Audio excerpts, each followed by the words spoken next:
Diba? Oh. Kaya tingnan natin mga bossing, etong balitang ito ng pagkikita-kita ng mga Duterte sa Davao na sigurado akong lalabas na naman. Ang kanilang mga luha dahil decades. Alam nyo naman uy, may usap-usapan. Oo, may usap-usapan Si Migs Nograles tatakbo daw mayor sa Davao. Oo, at sana lang, 'di ba? Gusto niyong tumakbo si Baste sa Senado. Ito, magkausap-usap na tayo ngayon. Kumbinsin na natin si Baste. Kung gusto niyo si Basteng tumakbo sa Senado, gusto nyo? Kumbinsin natin si PRD na tumakbong mayor para si Baste tumakbo sa Senado.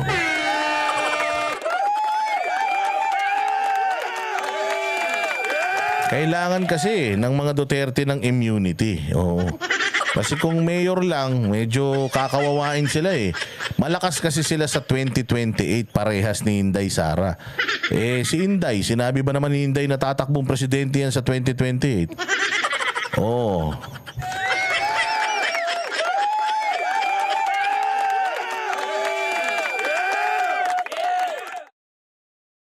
Ayun na. Tatakbo. Ayan. Wait.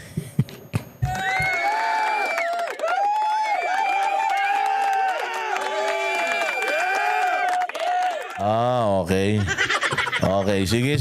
Antayin natin yan. Antayin natin bumaliktad yung mga babaliktad. Aralin ko yan. Ay, Randel Bunagan, sindihan na ang kandila.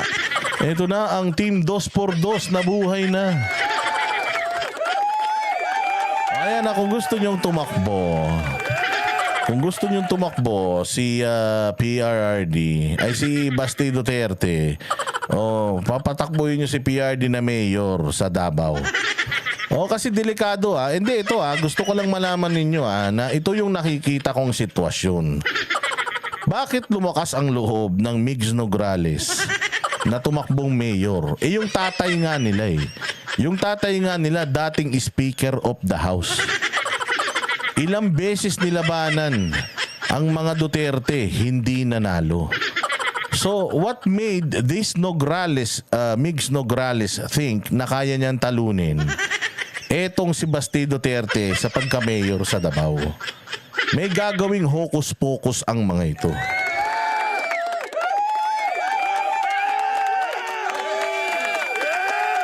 May gagawing hocus-pocus ang mga ito.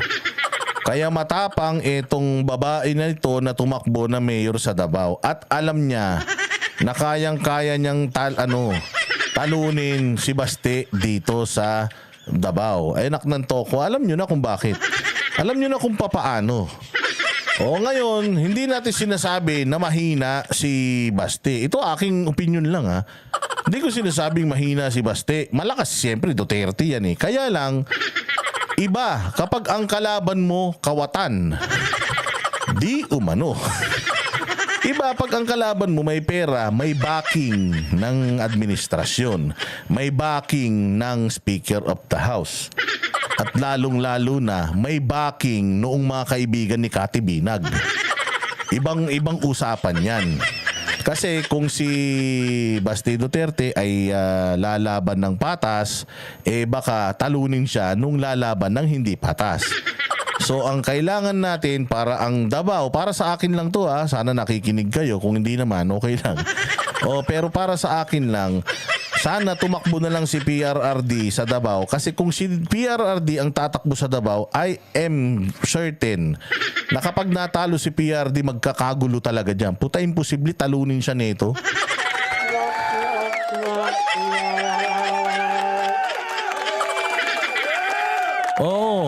So kung ako lang sa kanila, kung gusto nila ng assurance na that Davao City will not fall under the hand of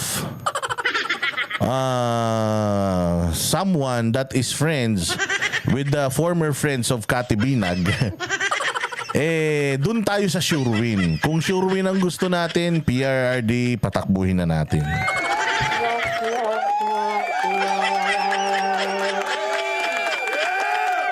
Di ba sa Boss Dada, never yan matatalo si P. Yun na nga, kaya nga kung gusto ninyo na hindi matatalo, hindi malalaglag, babagsak ang Davao, hindi natin isusugal ang Davao kasi oo, malakas ang Duterte, malakas si Basti. Kaya lang, iba rin yung lakas nung kalaban niya. Kasi yung lakas nung kalaban niya may pagkasatanas. Pagka may pagkasatanas, delikado yan. Kung ikaw malinis ka, laging lamang yung mga kontrabida. O lalo na, napakadami ng pera nila. O paano na, hindi ba? So baka mamaya niyan, masyado tayong relax, kayang-kaya ni Basti yan. Sabay, boom! Utang ina, napunta sa ibang Davao. Maniwala kayo, kawawang mga Duterte dyan.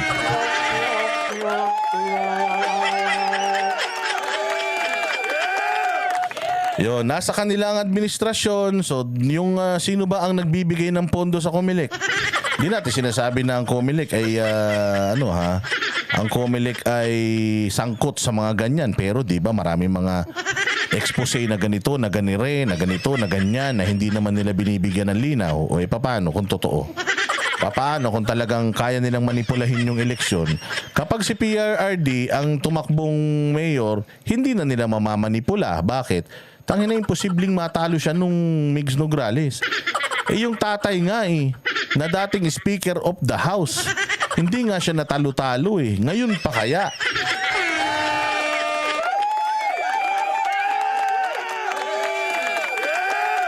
Oh, ayun yan. No? Hindi, yun ay akin lang. Kaya nga, kung gusto nyo si Baste, maging senador.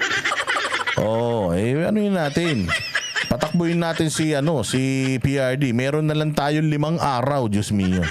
Kasi hanggang 8 na lang yung filing ng COC. And hindi na po pwede ngayon yung substitute Hindi na pwede ngayon yung substitute. So we still have 5 days to convince. Pero kung hindi man natin makumbinse, tingnan natin kung ano yung tutulungan natin at i-expose natin yung mga balak na kahayupan nitong mga kawatan sa kapangyarihan.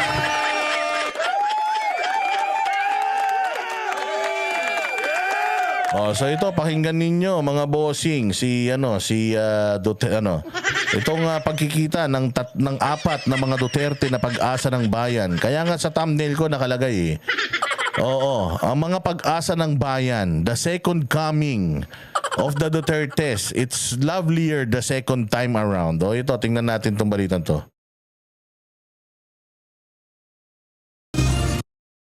Undecided pa rin ang Duterte clan kung sasabak pa ba muli sa national position. Ito ang maling sinabi ni Congressman Paulo Pulong Duterte sa media matapos maghain ang kanyang anak ng Certificate of Candidacy na si Rodrigo Duterte II bilang representative sa 1st District ng Davao City sa ilalim ng partidong buong. Diba? Kita nyo ba to, anak ni Pulong? Duterte na yan. Pero anong tinakbuhan? Konsehal lang. Pero pwede na tong tumakbo sa mas mataas na posisyon. Magaling daw to pero bakit hindi tumakbo sa mataas na posisyon? Hindi sila ganid sa kapangyarihan. Hindi sila yung parang katulad nung iba na magiging sunod-sunuran. Ng pagbabago hugpong sa Tawong Lungsod o HNP-HTL. Ayon kay Congressman Duterte, maguluan niya ang politika ngayon at magkakaroon pa sila ng pag-uusap sa pamilya. Ayan ayan, napapansin nyo ba? Nakikita nyo ba mga kaibigan ko? Ayan, tingnan ninyo mga bossing. Yung 4 na mga Duterte. Si Tatay Digong parang tinakpan pa yung niya. Tatay Digong parang nakabrief ka lang dyan parang nakabrief ka lang, nakakulambu ka pa. Antindi yung damit mo. Yung kampanya mo pa yan nung 2016 Walang hiya, walang kaarte-arte. Matanda, natutulog, inistorbo ng 3 to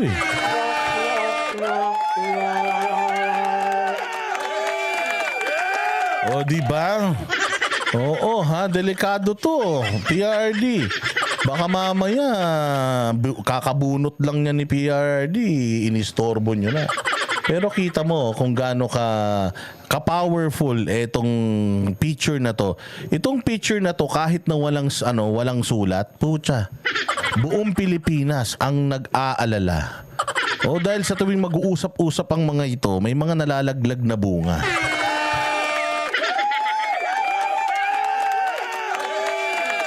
Diba? Si Baste, naka-reef side lang. Si Inday Sara, nakaputing t-shirt lang. Si Pulong, saktong saktong polo shirt lang, wala pang tatak. Ay may mga triple black na mga lakos eh. Baka nakalakos. Si Pulong mayaman yan. Oo, mayaman yan si Pulong. Talagang yan, negosyante yan. Magaling daw talaga yan sa pagninegosyo. Pero lahat ng negosyo niyan, legit. Pero itong tatay nila, mantakin mo dating presidente. Walang hiya yung so hindi nyo mambilan ng mga Gucci ng pantulog yan.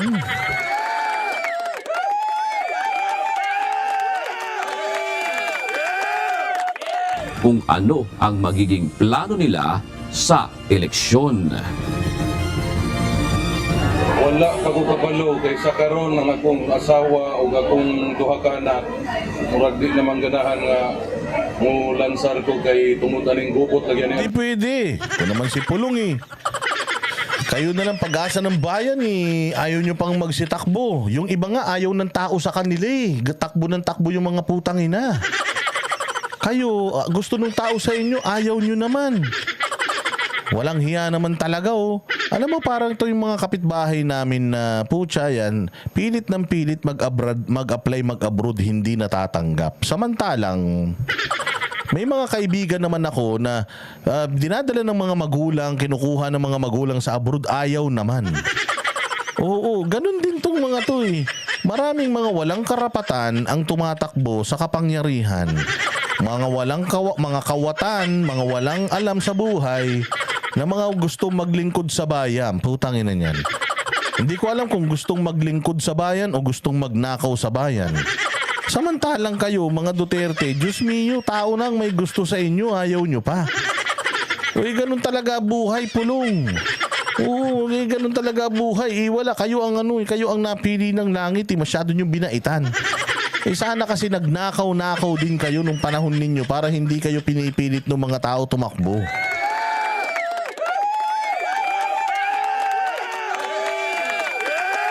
So parang sinasabi ni Pulong, magulo daw kasi dahil galit ang administrasyon sa mga Duterte. Ayaw ng pamilya ko na tumakbo ako. Oy, kaya lang kailangan kayo ng sambayan ng Pilipino, yung tapang ninyo, yung pagmamalasakit ninyo, yung inyong malinis na na mga record at kaluluwa. Kailangan ng Pilipinas yan eh. Kung hindi pa kayo tatakbo, putangin na puro magnanakaw na yung nasa gobyerno, wala na. Pucha yan, mag-apply na tayo ng residency sa ibang bansa.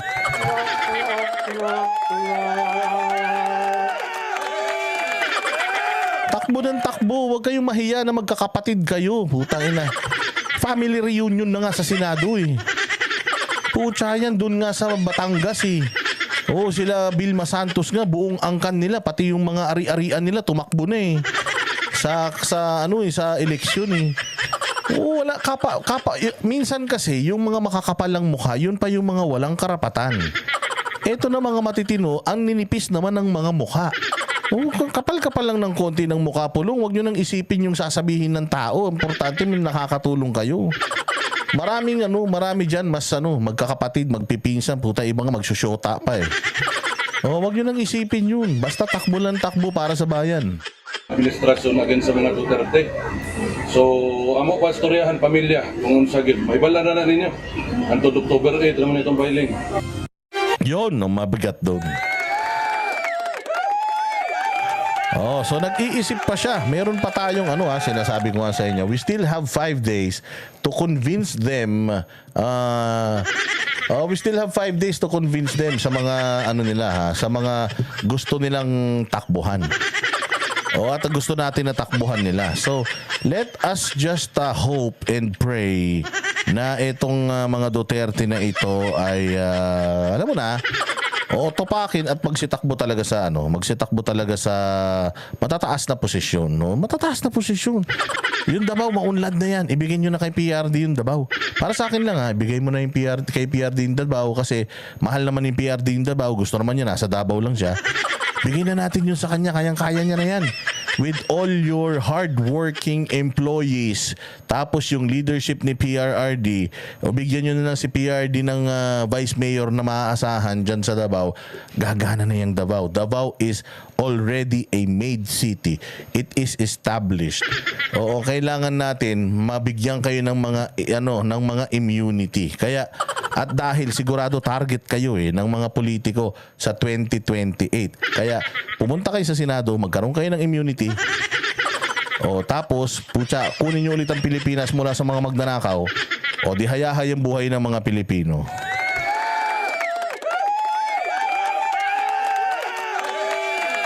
Oh, ito ang sinasabi nga ni Pasal Panelo dito pagka-alkalde ng Davao at pagka-senador, pinagpipili ang takbuhan ni PRD sa 2025 elections. Tingnan nga natin itong balitang to. Pasok.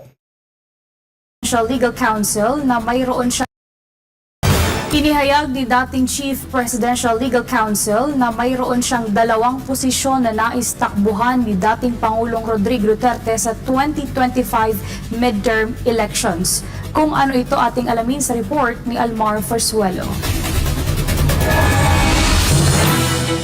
Bago pa magsimula ang paghahain ng Certificate of Candidacy o COC, araw ng Martes ay una nang hinikayat ni dating Chief Presidential Legal Counsel Attorney Salvador Panelo si dating Pangulong Rodrigo Duterte na tumakbo sa darating na 2025 midterm elections. Ayon kay Panelo, mahalaga na mayroon itong posisyon sa pamahalaan lalo't kaliwat kanan ng ginagawang pag-atake sa kanya. Kabilang sa kanyang naunang payo sa dating Pangulo ay tumakbo bilang alkalde ng Davao City. Pero dahil mas naging mabigat ang pag-atake sa kanya ngayon, payo ni Panelo kay Duterte.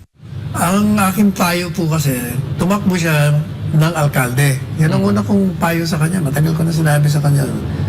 Kailangan tumakbo ka ako ng mayor ng Davao City. Noon yun, yung mga sinasabi ko. But nung sunod-sunod na pang-aapi ang natatanggap nila, sabi ko sa kanya the other week, tumakbo kayo senador. Kasi gusto ko kayo ni Inday, sana, tumakbong presidente at vice-president 2028. Sabi niya, bakit senador? Gusto ko nga, kongresista Dahil gusto kong turuan itong mga nayayamot ako pag nanonood ako. Parang walang alam mo nga ito. Paliwanag pa ni Panelo, kung tatakbong senador ang dating Pangulo, ay dito anya makikita kung matutuloy ang Duterte-Duterte tandem sa 2028 national election. Pag tumakbo ka kasing senador, magiging barometro mo yon, magiging measurement mo kung ikaw ay nasa taas pa ng popularidad. Pag ikaw ay nag-number 1, 2, 3, ibig sabihin, nandun pa rin ang pagtanggap sa'yo ng taong bayan. At ituloy mo ang pagtakbo mo Vice Presidente sa 2028. Pero kung mananalo ka nga, number 8, 9, 10, 11, 12 ka, kalimutan mo ng pagtakbo mo. Pero kung hindi ito tutuloy sa pagkasenador si FPRD, mas magandang si Digong ang mayor para pag tumakbo siya ng Vice Presidente, pag siya ay nag-resign, o di si Baste pa rin ang mayor. Sa ngayon, sinabi ni Panelo ng pagkaalkalde. Ang ganda. Ang ganda yung analysis ni Ang ganda yung analysis ni Sal Panelo Pero ako kasi, ang sa akin kasi, yung akin is dahil sa ang kalaban mo ay isang Migs Nograles na alam mo na bata ng administrasyon. At syempre, kapag nasa administrasyon, medyo malakas na contender yan. I am not saying Baste cannot defeat si Migs Nograles, pero ayaw natin kasi na magkaroon ng close na fight dahil diyan nagkakaroon ng dayaan.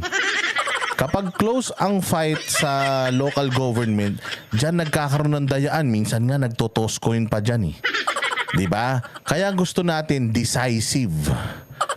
Mali.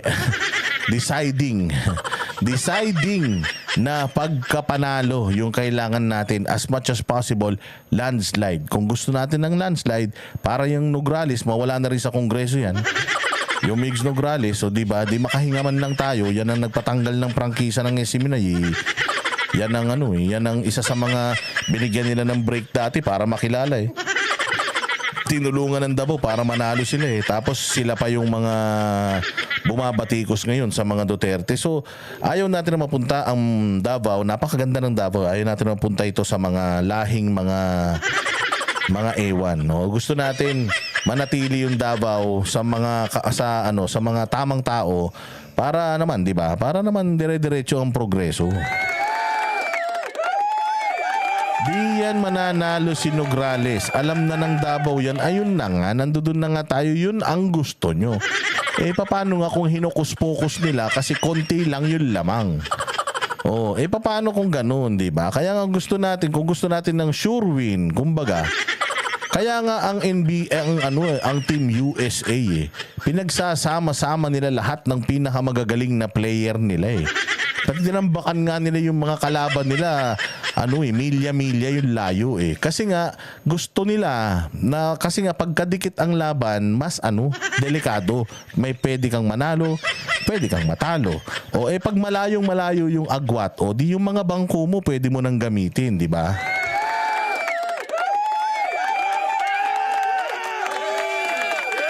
So yun ay sa aking yun ay sa aking opinion lamang. Again, yung opinion nyo is also as good as mine.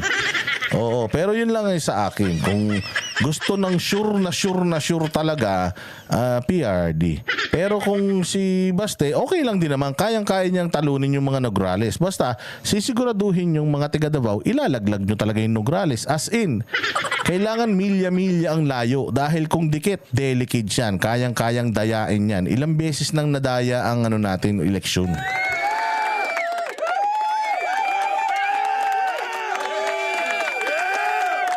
ng Davao City at pagkasenador ang pinagpipilian ng dating Pangulong Duterte na takbuhang posisyon sa midterm elections. Kung maalala, binanggit noon ni Vice President Sara Duterte na tatakbo ang kanyang ama na si FPRD at ang kapatid nito si Congressman Pulong at Mayor Baste sa pagkasenador. Samantala, may hanggang October 8 pa para malaman kung tatakbo o hindi at kung anong tatakbo ang posisyon ng dating Pangulo.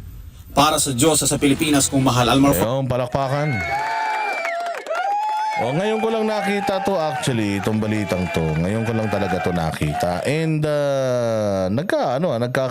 nagkakaparehas kami ni Sal Panelo ng analysis. It's just that yung kay Sal Panelo is gearing towards the presidency and vice presidency. Ako naman, yung sa akin naman is yung Baste mag-senador. Kasi ang Baste hindi yan magse-senador hanggat walang siguradong hahawak nung probinsya. Sayang naman. Kung si Baste ang tatanungin natin, gusto niyang tapusin talaga yung 3 termino. Kahit si Inday Sara 3 termino yung gusto niya Kaya lang napilit siyang maging vice president Si Baste ganun din. Gusto ni Baste ng isa pang term kasi nga napakadami niyang mga projects pa sa Davao City na gusto niya pang gawin. Marami pa siyang pangarap sa Davao. Kaya ayaw niya pang bitawan yung Davao. Pero bigyan niyo ko ng reason kung bakit iiwan ko ang Davao at bigyan niyo ko ng peace of mind na kaya ko nang iwanan yung Davao. And para sa akin, in order for Baste Duterte to go national, kailangan patakbuhin natin si PRD as mayor ng Davao para talagang sure win yung Davao hindi mapupunta sa kamay ng ibang taong di natin alam kung ano ang gagawin sa probinsya na yan.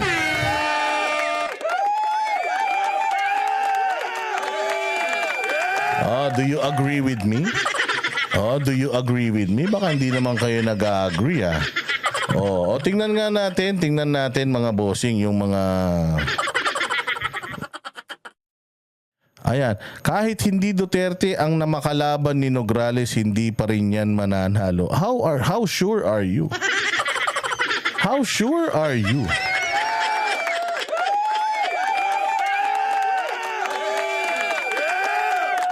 Hindi tayo sigurado, bilog ang bola, kaya nga may eleksyon kasi IRAM TV, kung sinasabi mo na yan ng mga Nograles talagang walang panalo, hindi magdadalawang isip na tumakbo yan. Iwanan yung party list niya.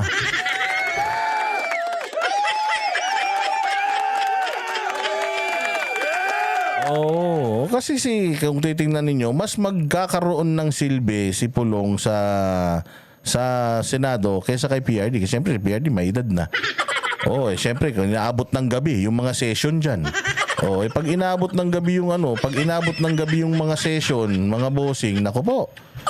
Delikado. Pag inabot ng gabi yung mga session, matanda na si PRD. Si Basti batang-bata pa kayang-kaya niya yan.